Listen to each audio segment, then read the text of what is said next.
"You're done, Rick." Troy Brennan said it flat as day-old coffee right there in the Monday morning meeting. No build-up, no we need to talk conversation. Just looked across the conference table I'd helped pick out 12 years ago and dropped it like he was telling me the weather. "Today's your last day. We're making some changes." I was halfway through the quarterly infrastructure report when those words hit. 24 years at that company, and this is how it ends. Not in his office with the door closed, but in front of the whole senior team like I was some intern they were cutting loose. "My name's Rick Porter, I'm 51 years old, and I just spent nearly half my life building everything that company ran on. Started there when we had 30 employees and one server that sounded like a jet engine taking off. Now they had offices in 12 countries running on infrastructure I designed." Across the table, Tyler Brennan, Troy's nephew, all of 28 years old, leaned back in his chair wearing my security badge, my gold-trimmed clearance badge that took me 15 years to earn. Kid was grinning like he'd just won the lottery. "No hard feelings, Uncle Rick," Tyler said. "Company's got to stay competitive, you know? Fresh blood and all that." "Uncle Rick, the nerve on this kid." Troy kept talking, using all the corporate buzzwords I'd been hearing for months. Digital transformation, right-sizing, optimization for the future. Translation: we want to pay someone half your salary to do what you do. Here's what really got me. 3 days earlier, I'd skipped Katie's volleyball tournament, her first game as team captain, to handle a critical server migration over the weekend. Saved the company about $400,000 in potential downtime. That didn't even make it into my termination paperwork. The thing is, I saw this coming. Not the firing exactly, but the writing on the wall. Troy had been parading Tyler around for months, calling him our next generation infrastructure lead. The kid would sit in on technical meetings, nodding like he understood packet routing and database architecture, then ask questions that proved he had no clue what we were talking about. Last week, he'd suggested we could boost our cloud performance by upgrading to bigger hard drives. I'd spent 20 minutes explaining the difference between local storage and distributed systems. He still looked confused. But here's what Troy didn't know, what nobody in that room remembered. 15 years ago, I'd watched a competitor get destroyed when a disgruntled employee walked out with all their architectural knowledge and left them dead in the water. That's when I fought tooth and nail to get something written into my contract. Clause 22B, the Legacy Architecture Protection Protocol. Basically, if the original architect, me, got terminated without proper cause, I automatically got emergency revert access to all core systems for 90 days. It was meant to be a fail-safe against exactly this kind of corporate backstabbing. I looked around that conference room. Andy from Network Security, sitting there staring at his laptop. I'd trained him personally, spent months walking him through advanced routing protocols. Maria from Systems Integration. I taught her everything she knew about database architecture. Half the people in that room owed their careers to me. Not one of them said a word. Troy slid the termination packet across the table, his signature already on the last page. "We appreciate your service, Rick. Really. But it's time for some fresh perspectives." Fresh perspectives. From a kid who thought SSDs were super storage devices. So I stood up, collected the packet, and walked out. Didn't slam the door, didn't make a scene. Just walked out like it was any other Monday morning. Behind me, I could hear Tyler already talking about exciting new directions and innovative solutions. The math hit me before I even got to my office. Mortgage payment due in 2 weeks. $2,400. Katie's spring semester tuition due next month, $18,000. Health insurance expires in 30 days, and COBRA payments would run us about $1,200 a month. Our emergency fund might cover 6 months if we were careful, but at 51, in this job market, who was going to hire a guy like me? Last month, our neighbor Phil got laid off from his accounting firm after 22 years. He's been sending out resumes for 4 months without a single callback. "Too expensive," he told me over the fence. "They can hire 2 kids fresh out of college for what they were paying me." I spent the morning boxing up my office. 24 years fits into surprisingly few boxes. Katie's honor roll photo from sophomore year. Hand-drawn network diagrams I'd never digitized because my shorthand was faster than any documentation software. The coffee mug Susan gave me for my 10th anniversary at the company. Back when I thought I'd retire from this place. People walked past my door. Most pretended not to see me. Andy stopped by long enough to mumble, "Sorry, man," but didn't slow down. Nobody wanted to be seen talking to the guy who'd just been fired. The coffee pot in this break room still had the dent from when I dropped it during the 2019 ransomware crisis. I'd worked 18-hour days for a week straight to rebuild our security after that attack. Missed Katie's birthday party, slept in my office, lived on vending machine food until we were back online. Around lunch, I finished packing. Walked to security, handed over my parking pass and building keys. The guard looked uncomfortable. Nice guy named Pete worked there about 5 years. I'd helped him understand the new access control system when they upgraded. That everything, mister? Porter? Pete asked. That's everything. I loaded my boxes into the Honda and sat there for a minute. Through the lobby windows, I could see Tyler pacing around the conference room, gesturing with his hands, probably explaining his vision for the future to people who actually knew what they were doing. The drive home gave me time to think about what came next. Susan would be supportive. She always was. But I could see the worry in her eyes when I told her. Katie would pretend it wasn't a big deal, but she'd be calculating whether she needed to transfer to a cheaper school. But here's the thing. While Troy and Tyler were back there celebrating their cost-saving initiative, my termination had just triggered something they didn't even know existed. The 90-day countdown had started, and they had no idea what was coming. Because you don't fire the guy who built your foundation and expect it to keep standing. Tuesday morning, I woke up with nowhere to go for the first time in 24 years. Made coffee, sat at the kitchen table in my old jeans and a ratty t-shirt, and tried to figure out what the hell I was supposed to do with myself. The house felt too quiet. Susan had already left for her job at the medical center, and Katie was back at college, so it was just me and the hum of the refrigerator. At 9:12 a.m., my phone buzzed. Text from Andy. Belgium facility locked out. System says original architect credentials required. Tyler's running around like his hair's on fire. I took a slow sip of coffee and smiled for the first time since Monday. The protocol had kicked in automatically the second my termination processed. Every international facility was asking for my personal authorization to keep running. By 9:30, 3 more messages came through. Singapore operations suspended. Toronto data center requesting manual override. Montreal facility frozen mid-backup. All the same issue. Legacy licensing tied to my unique back-end authentication key. Here's what was happening. When I designed our global infrastructure, I built in security layers that required the original architect's credentials for major operations. It wasn't malicious. It was protection against exactly what Troy just did. You can't hand over a billion-dollar operation to someone who doesn't understand how it works. Susan called around 10. Rick, your phone's been going crazy. Everything okay? Everything's fine, honey. Actually, everything's better than fine. What's going on? Remember when I told you about that insurance policy I built into my contract years ago? Well, it just activated. She knew that tone. After 23 years of marriage, Susan could read me like a technical manual. Should I be worried? Only if you're Troy Brennan. The texts kept coming. Andy again. Tyler just asked if we can restart the internet to fix the Singapore issue. I'm not kidding. Then from Luis in procurement. Boss, Tyler called our backup servers extra computers. The whole team's just staring at him. I looked up Tyler's LinkedIn while I finished my second cup of coffee. Yesterday's post, excited to lead digital transformation at Brennan Tech. Innovation waits for no one. Just next-gen leadership. The comments were already getting interesting. Someone had written, hope you understand the systems you're inheriting. Another, experience greater than enthusiasm, always. Around noon, the real panic started. My phone rang, Andy calling directly this time. Rick, they want me to ask if you'd consider consulting temporarily. Who's asking? Troy. But he's too proud to call you himself. I could picture that. Troy sitting in his corner office, realizing his cost-cutting measure had just cost him control of his own company. What's the hourly rate for saving someone from their own stupidity? I asked. He didn't mention money. Just asked if you'd be available for a quick conversation. Tell him I'm not available today. I'm taking Katie to lunch, which was true. She was driving down from college because word travels fast in our family. Rick, I don't think you understand how bad this is. The entire European operation is offline. Singapore can't access customer databases. Tyler's been in the server room for 3 hours trying to manually restart systems that require voice authentication protocols. Voice authentication that was keyed to my vocal patterns. Good luck with that, Tyler. That sounds like a Tyler problem, not a Rick problem. There was a long pause. You're really not coming back, are you? Andy, in 24 years, when did I ever leave you hanging during a crisis? Never.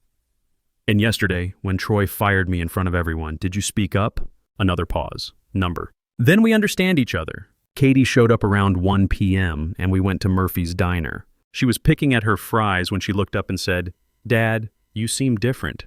How so? Less stressed. You're not checking your phone every 30 seconds. You're not talking about server loads or network bottlenecks. She grinned. It's weird seeing you just sitting here. My phone was buzzing, though. While Katie told me about her computer science classes, I watched message after message pile up. Tyler had apparently locked himself out of the main system completely. Someone had seen him on security cameras in the server room, just standing there staring at error messages like they might change if he waited long enough. The best part was watching his LinkedIn presence crumble in real time. That morning's innovation waits for no one post was getting roasted by people who actually understood technology. Someone had screenshot his restart the internet comment and turned it into a meme. By the time we finished lunch, Tyler had made all his accounts private. Dad, Katie said, your phone's been buzzing for 10 minutes. Former workplace having some technical difficulties. You mean the place that fired you yesterday? That's the one. She laughed. Good. Maybe they'll learn not to fire the guy who built everything. That afternoon, Maria Santos called. The company lawyer, same woman who'd helped me draft Clause 22B 15 years ago. Rick, we need to discuss the contract provisions that seem to have activated. Which provisions? The ones transferring intellectual property ownership. Troy says he's never seen this language before. I almost laughed. Maria, you were in the room when we negotiated that clause. You helped write it. That was 15 years ago, Rick. I honestly didn't remember the details. Well, maybe you should review your files. 47 patents transferred to your name automatically yesterday. Our entire infrastructure design, security protocols, database architecture, everything. That stopped me cold. I knew about the patent transfer provision, but I'd never calculated the current value. How much are we talking about? The IP is valued at approximately $4 billion. I sat down hard in my kitchen chair. 1.4 billion? With a B, Rick? You still there? I'm here. The board is asking if there's any way to reverse this. Is there any way to reverse firing me without cause? That's not how this works. Then you have your answer. By evening, the scope of the problem was becoming clear. Andy sent me screenshots of internal emails. Troy had sent a company-wide memo. We are experiencing temporary integration challenges with some legacy infrastructure. The situation is manageable and will be resolved through normal IT protocols. Legacy infrastructure. The same systems handling 80% of their daily operations. Susan came home to find me on the couch, scrolling through news about their stock price. Down 22% in one day. How was your first day of unemployment? She asked. Educational. Turns out I'm worth more than we thought. I showed her the patent transfer notification on my phone. She read it twice. $1.4 billion? Apparently, and they just gave this to you? They fired me without proper cause. According to the contract I signed 15 years ago, that automatically transfers ownership of all architectural IP back to the original creator. Susan was quiet for a long moment. Then she started laughing. Not the nervous laugh she'd been doing when we talked about money lately. A real deep laugh. Those complete idiots, she said. They actually gave away the company to save on your salary. Pretty much. So what happens tomorrow? I looked toward downtown, where Troy and Tyler were probably having the worst night of their careers. Tomorrow, we find out how long a company can run without its foundation. Wednesday morning brought the emergency board meeting I'd been expecting. Andy texted me at 7 a.m., full board called in. 3 guys flew in overnight. Troy looks like he hasn't slept in 48 hours. I was having breakfast at Murphy's Diner, same place I'd been getting coffee before work for 10 years. Maureen, the waitress who knew everyone's order by heart, refilled my cup and asked, "You doing okay, Rick? Word is you're not at the office anymore." "I'm doing great, Maureen. Best week I've had in years, actually." She gave me that knowing look. Sometimes the best thing that can happen is getting away from people who don't appreciate what you do. Around 9 a.m., 3 things happened almost simultaneously. First, Maria Santos called again, sounding less like a lawyer and more like someone calling for help. Second, my phone started buzzing with notifications about news articles. Third, a guy in a suit walked into Murphy's and asked if I was Rick Porter. "Depends who's asking," I said. "Gerald Hutchins from Meridian Industries. We've been following your situation in the news." "Mind if I sit?" Meridian. They were Fortune 100, global infrastructure, the kind of company that doesn't send executives to diners unless something big is happening. "We're looking for someone to design our entire cloud architecture from the ground up," he said without any small talk. "Complete autonomy, unlimited budget, 5-year contract worth approximately $60 million. I nearly choked on my coffee. $60 million? Your reputation precedes you, Mr. Porter, especially after yesterday's news coverage. While Gerald explained Meridian's project, my phone kept buzzing. Maria had called 3 more times. Andy sent another update. Tyler just tried to fix the Singapore lockout by unplugging servers and plugging them back in. Security had to escort him out of the data center. I'll need to think about your offer, I told Gerald. Of course, but don't think too long. 3 other companies are trying to set up meetings with you this week. After he left, I finally called Maria back. Rick, thank God. The board is in full crisis mode. International partners are pulling contracts. Stock dropped another 18% overnight. We're facing regulatory investigations in 4 countries. That sounds stressful. Stop being cute, Rick. What's it going to take? For what? For you to fix this mess? I looked out the diner window at the building where I'd spent 24 years of my life. From here, it looked smaller somehow. Maria, I'm not fixing anything. This isn't a mess I made. The board is prepared to offer you whatever you want. Name your price. It's not about money anymore. Then what? Respect. Recognition that you can't just discard institutional knowledge because you want to cut costs. An acknowledgement that experience actually matters. Done. You'd have all of that. Too late. There was a long pause. Rick, we're talking about the complete collapse of a billion-dollar company. Thousands of jobs. People's livelihoods. Where was this concern for livelihoods when Troy decided to fire me to save on salary costs? That was different. No, Maria, that was exactly the same. One person's livelihood mattered less than the bottom line. Now suddenly everyone's livelihood matters because the bottom line is in trouble. What do you want, Rick? Really? I thought about it. What did I want? Troy gone, Tyler disappeared? A public apology? Or just to watch the whole thing burn down? I want them to understand that actions have consequences. That you can't build something over 2 decades and then hand it to your nephew because he's young and cheap. The board is prepared to remove Troy from his position. Good start, and Tyler's already been reassigned. To what?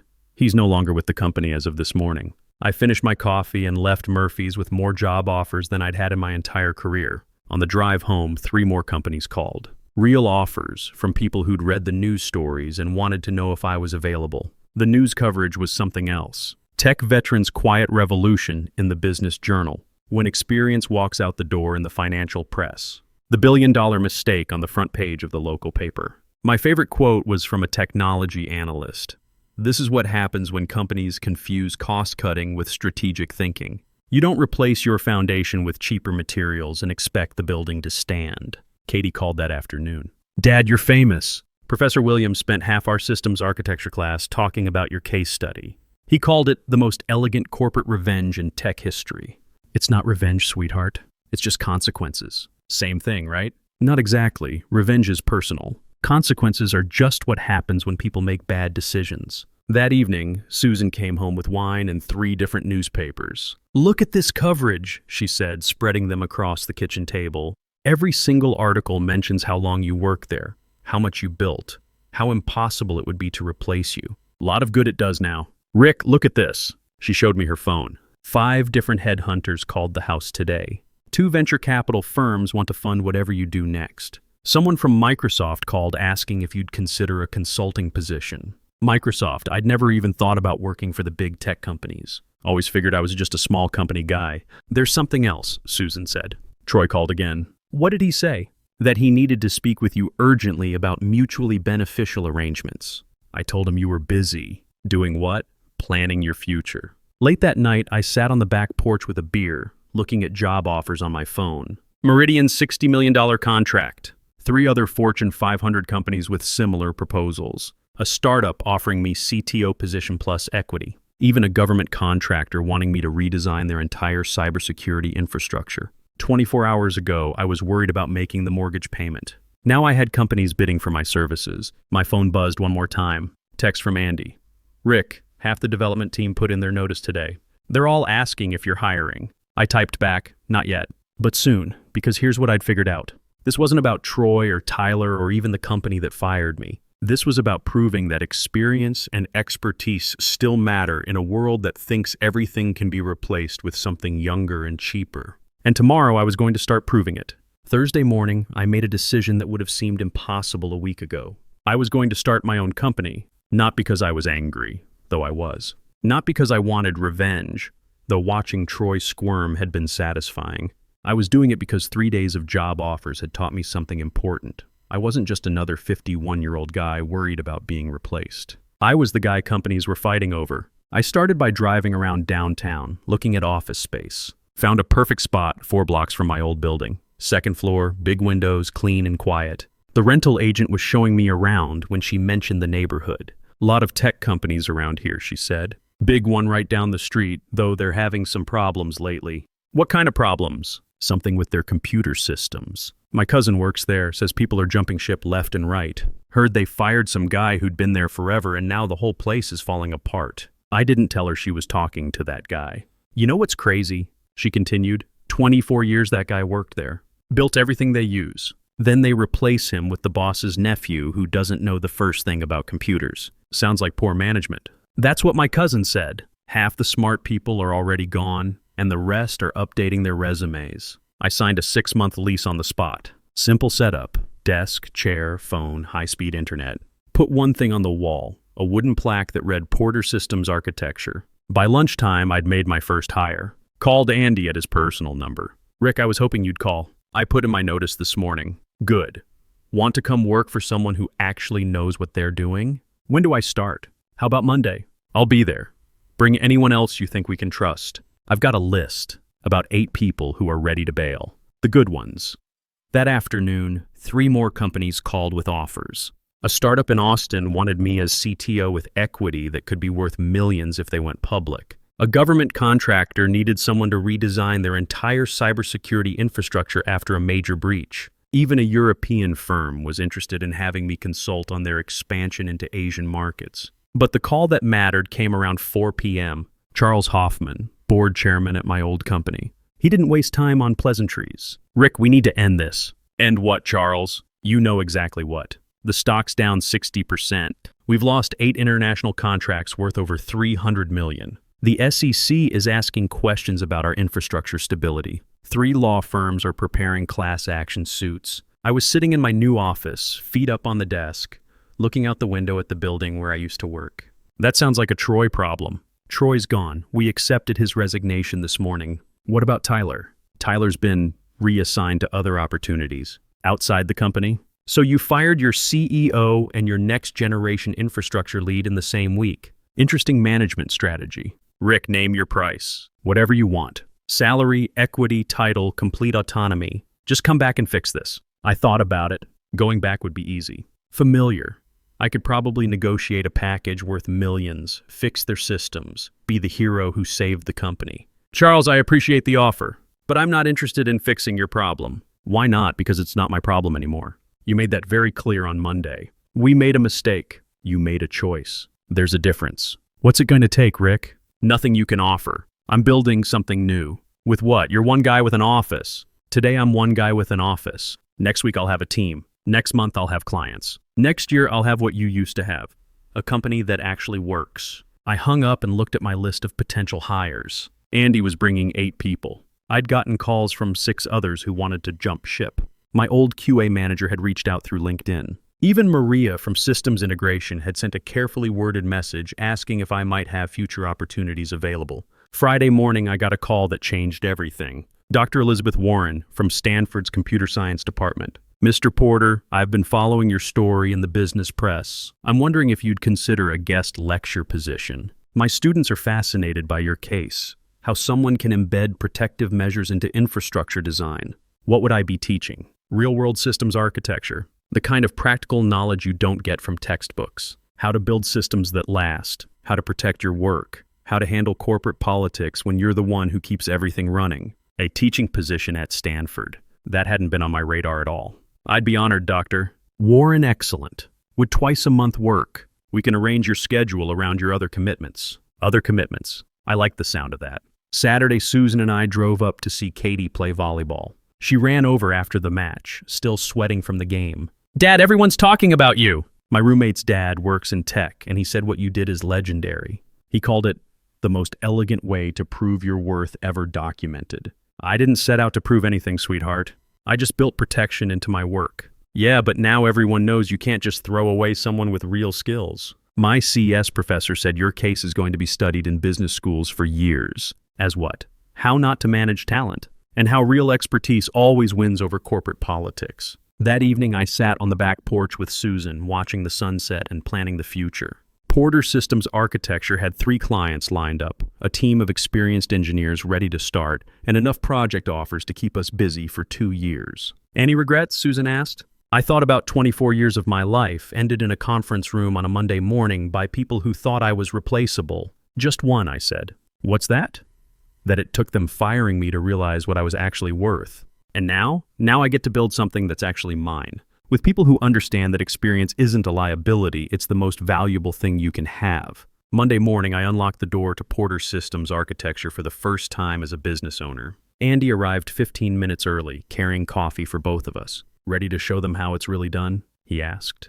I looked out the window at my old building, where new people were probably trying to figure out how to run systems they didn't understand, built by someone they'd thrown away. Let's get to work, because that's what you do when you're 51, experienced, and finally working for someone who appreciates what you bring to the table. Yourself.